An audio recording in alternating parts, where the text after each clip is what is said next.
Imagine sipping tea with your imaginary friends. On the moon. How splendidly outlandish, yet delightfully intriguing, wouldn't you say? Now, before we set the kettle to boil, we must select the perfect lunar location. Consider a spot with a stunning view of Earth for a picturesque backdrop. And don't forget those dramatic moon craters. They add that extra touch of cosmic charm. But be mindful, my dear friends, the moon's lack of atmosphere can be a real conversation killer. You might find it hard to discuss the weather when there isn't any. Now, onto the fun part, gravity, or rather, the lack thereof. Imagine the chaos of floating scones. An amusing sight, but perhaps a bit problematic for a tea party. So do remember to add scone weights to your lunar shopping list. So remember, location, location, location. And don't forget to weigh down those scones. Now, what to wear to a moon tea party? This is one question that has troubled many a lunar socialite. You might think, well, a spacesuit is a given, right? Absolutely, but let's be honest. As practical as they are, spacesuits are hardly the epitome of lunar chic.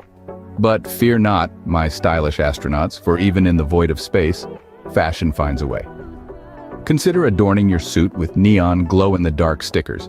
They'll add a splash of color that's out of this world, and they'll help your friends spot you from a mile away, quite literally.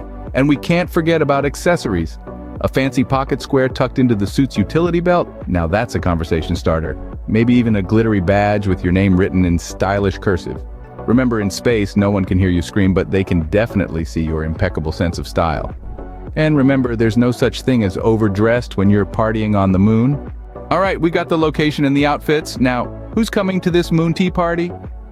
Well, the guest list is entirely up to your imagination, literally.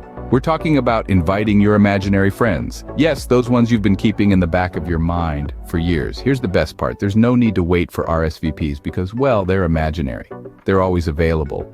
And they never say no to a good party, especially if it's on the moon. Now let's talk diversity. Your guest list could be as varied and interesting as you want.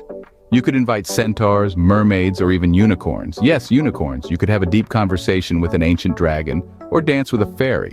The possibilities are endless and certainly more interesting than your average terrestrial party, right? So there you have it, your very own guide to hosting the most out-of-this-world tea party. And remember, your imaginary friends are always ready for a good party, especially if it's on the moon.